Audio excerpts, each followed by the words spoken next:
প্রিয় বন্ধুগণ, আন্তর্জাতিক গুম দিবসে মায়ের ডাকের আয়োজিত আজকের যে অনুষ্ঠান, আমি খুব সংক্ষেপে কয়েকটি কথা বলবো। আপনারা সবাই জানেন যে আমি আন্তর্জাতিক অপরাধ ট্রাইব্যুনালের আইনজীবী হিসাবে একটা দীর্ঘ সময় কাজ করেছি, যেটা স্যার আপা একটু আগে বলেছেন যে গুম নামক কোনো অপরাধের সংজ্ঞা বাংলাদেশের পেনাল কোডে নেই, বাংলাদেশের ফৌজদারি কোনো আইনে নেই। কিন্তু এই অপরাধ বাংলাদেশে সংগঠিত হয়েছে রাষ্ট্রীয় পলিসির একটা অংশ হিসাবে, ওয়াইড স্প্রেড এবং সিস্টেম্যাটিক ওয়েতে। আপনারা জানেন যে ইন্টারন্যাশনাল ক্রাইমস ট্রাইব্যুনাল অ্যাক্ট বলে যে আইনটা আছে, সেই আইনটা হচ্ছে যে অপরাধগুলোর বিচার বাংলাদেশের আইনে সম্ভব নয়, সেই অপরাধগুলো বিচার করার জন্যই আন্তর্জাতিক অপরাধ ট্রাইব্যুনাল আইন 1974 প্রতিষ্ঠিত হয়েছে। সেই আইনে ক্রাইমস এগেইনস্ট হিউম্যানিটি বা মানবতার বিরুদ্ধে অপরাধ নামে একটা অপরাধ সংজ্ঞায়িত আছে, যেই জায়গায় এই গুম এই আন্তর্জাতিক অপরাধ ট্রাইব্যুনাল আইনের ক্রাইমস এগেইনস্ট হিউম্যানিটি হিসাবে স্বীকৃত।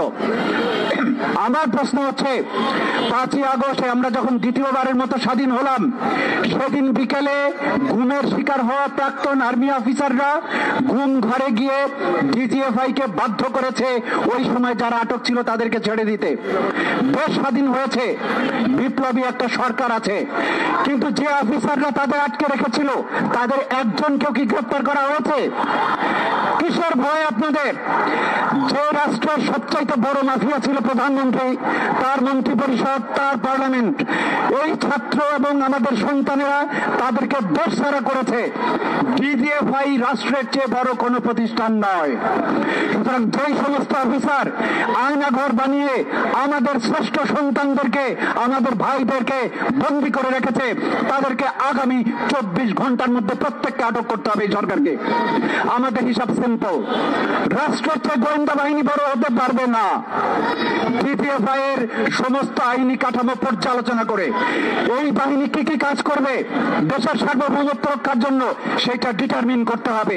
তার বাইরে গিয়ে রাজনৈতিক উদ্দেশ্য হাসিলের জন্য তাকে ধরবে, একে ধরবে, দেশপ্রেমিকদের ধরবে, কলামিস্টকে ধরবে, জেনারেলকে ধরবে, রাজনীতিবিদদের ধরবে, এই হাত তাদের ভেঙে দিতে হবে।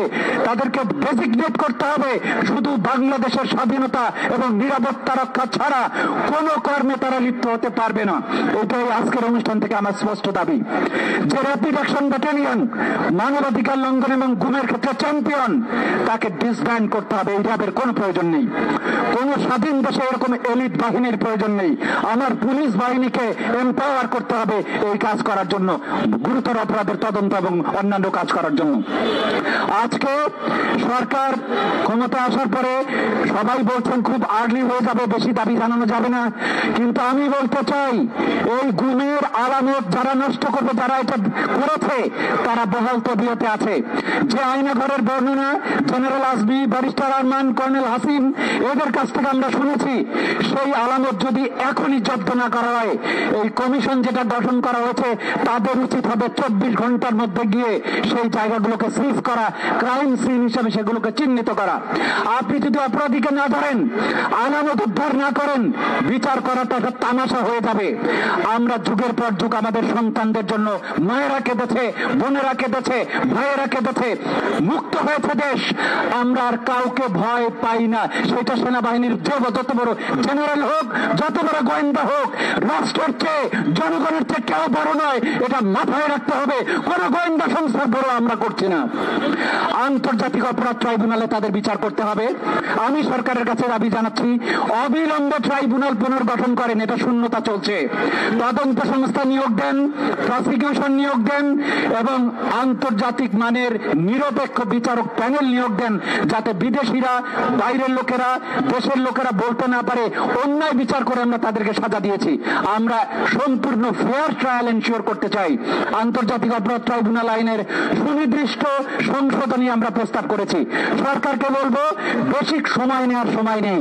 কারণ প্রধান, আমার ভাই খুন হয়েছে, গুম হয়েছে, আমি যদি আলামত নষ্ট হইতে দেই, আসামিকে পালাতে দেই, কিভাবে বিচার করব? বাইরের দুনিয়া বলবে ইন অ্যাবসেন্সিয়া ট্রায়াল হয় না, বিদেশে চলে গেছে, অথবা আপনার আইনে মৃত্যুদণ্ড আছে, তাকে বিচার করা যাবে না, এই সব বিষয় এক্ষুনি অ্যাড্রেস করতে হবে। আজকে গুণ দিবসে মায়ের ডাকের অনুষ্ঠানে এটাই আমার সবচাইতে বড় দাবি। মায়ের ডাক এটা অব্যাহত থাকবে, এই প্রতিষ্ঠান বাঁচিয়ে রাখতে হবে যতদিন মায়ের কান্না বন্ধ না হবে, যতদিন এই ধরনের অপরাধ বন্ধ না হবে। মায়ের ডাক সত্যিকারের মায়ের হাত হয়ে এই জাতির মাথার উপরে থাকুক, এই প্রত্যাশা করে আমার বক্তব্য এখানে শেষ করছি। সবাইকে ধন্যবাদ। ধন্যবাদ, কৃতজ্ঞতা জানাচ্ছি।